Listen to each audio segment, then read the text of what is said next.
A soaking wet and cold Truman Burbank returns home. While he was at the beach beneath the strange rain, he reflected on his life and had an idea to travel the world with his wife.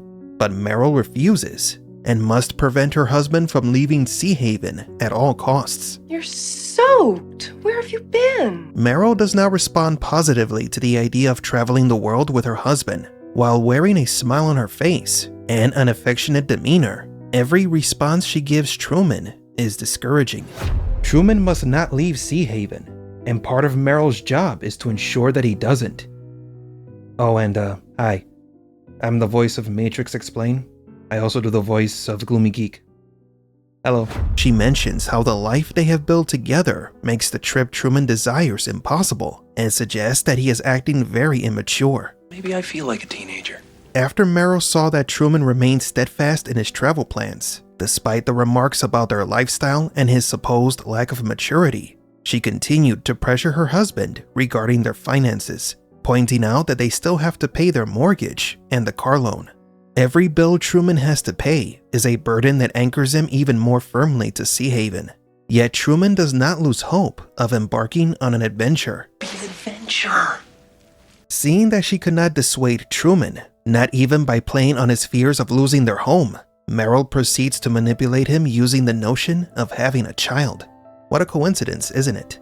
From the very moment Truman stepped out of his house that day, he has been bombarded with subliminal messages encouraging him to have a kid. What Meryl is doing is reinforcing what Christoph wants for his show. Christoph does not want Truman to go off on an adventure. He wants him to have a child with Meryl in order to boost ratings. This serves as another predication made by the film, as reality shows centered on families, where the storyline revolves around kids, remains popular to this day, unfortunately. Christoph was, in truth, a visionary. That can wait. I want to get away. See some of the world. Explore. Truman continues to ignore Meryl's pleas. He longs to be an explorer, to see what lies beyond Sea Haven, while his wife now attempts to convince him that this is merely a passing fancy. You want to be an explorer. This'll pass. In the end, Meryl failed to convince Truman not to travel the world, but she did succeed in persuading him to join her in bed.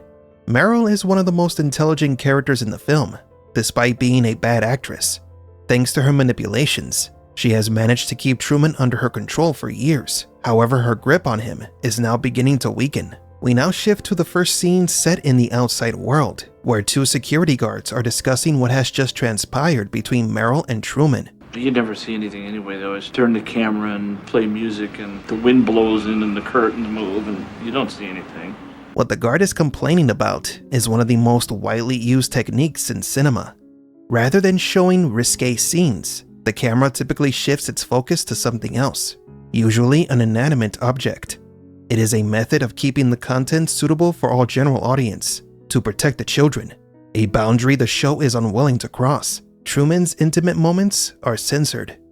The security guards are stationed in a garage as they watch The Truman Show. One of them is wearing a cross around his neck. So the Christian faith does exist in this world, but within the confines of The Truman Show, there is only one God, Christoph. We cut to an exterior shot that shows Sea Haven in its entirety. The film location for these scenes was Seaside, Florida, a community that served as the inspiration for Sea Haven. It is an island featuring a single point of entry, a bridge flanked by a lighthouse.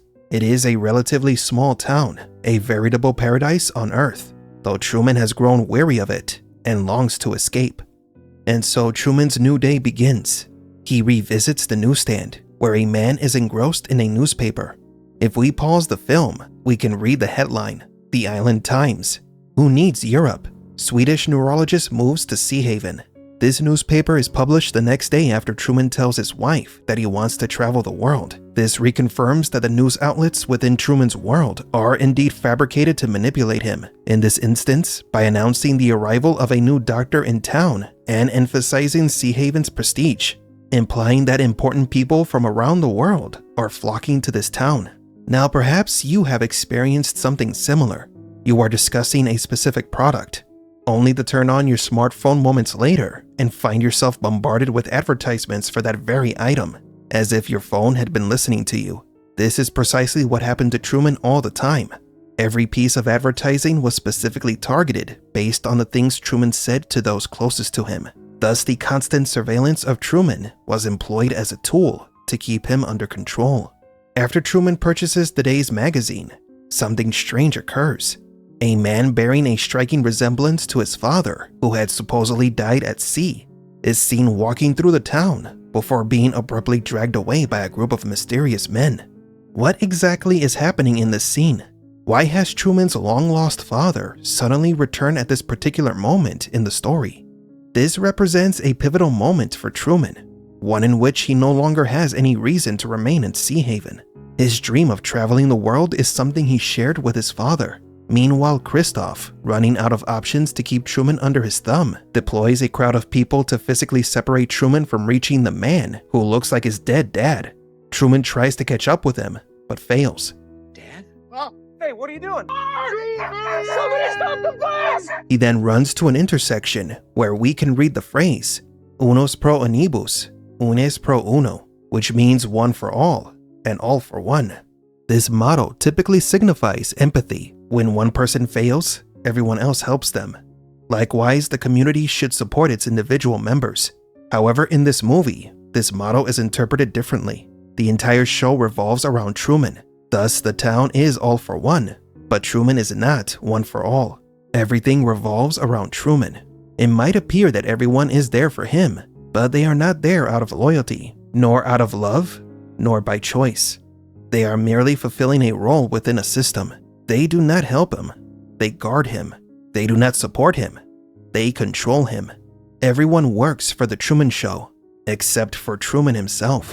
We then cut to a scene of Truman with his mother. It doesn't sound insane at all, Truman. I see him 10 times a week in 100 different faces.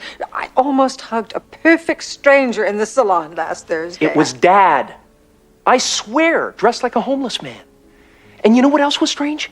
A businessman and a woman with a little dog came out of nowhere and forced him onto a bus. Truman questions his mother about his father's fate, but she leads him to believe that he is imagining things. It is as if Christoph now wishes Truman to doubt his own sanity. That's good drama. Since Christoph has been unable to convince him to stay in Sea Haven by gentle means, he will now resort to other harsher methods. They never found Dad's body. Truman, you know perfectly well that your father was an only child just like you. You're just feeling bad because of what happened. You sailing off into that storm. But I've never blamed you, Truman, and I don't blame you now. The notion that Truman is losing his mind is reiterated in the next scene, after he encounters his wife in the basement of their home. Here, Truman is poring over photographs from his childhood, searching for clues to make sense of the mystery surrounding his father.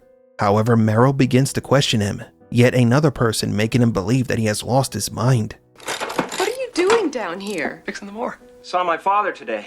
I know. Your mother called. You really shouldn't upset her like that. Merrill once again employs manipulation to make Truman feel guilty, leading him to believe that he should keep to himself what he experienced in the town, seeing his dead dad, which was a cruel trick set up by the town itself to make him feel that he is going crazy.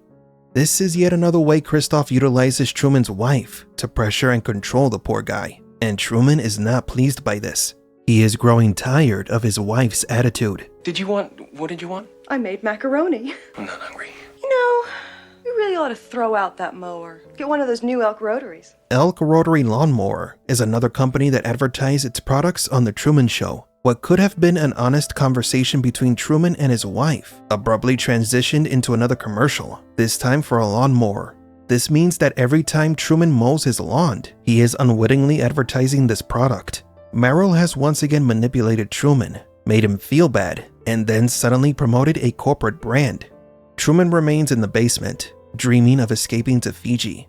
That escape now seems more out of reach than ever before.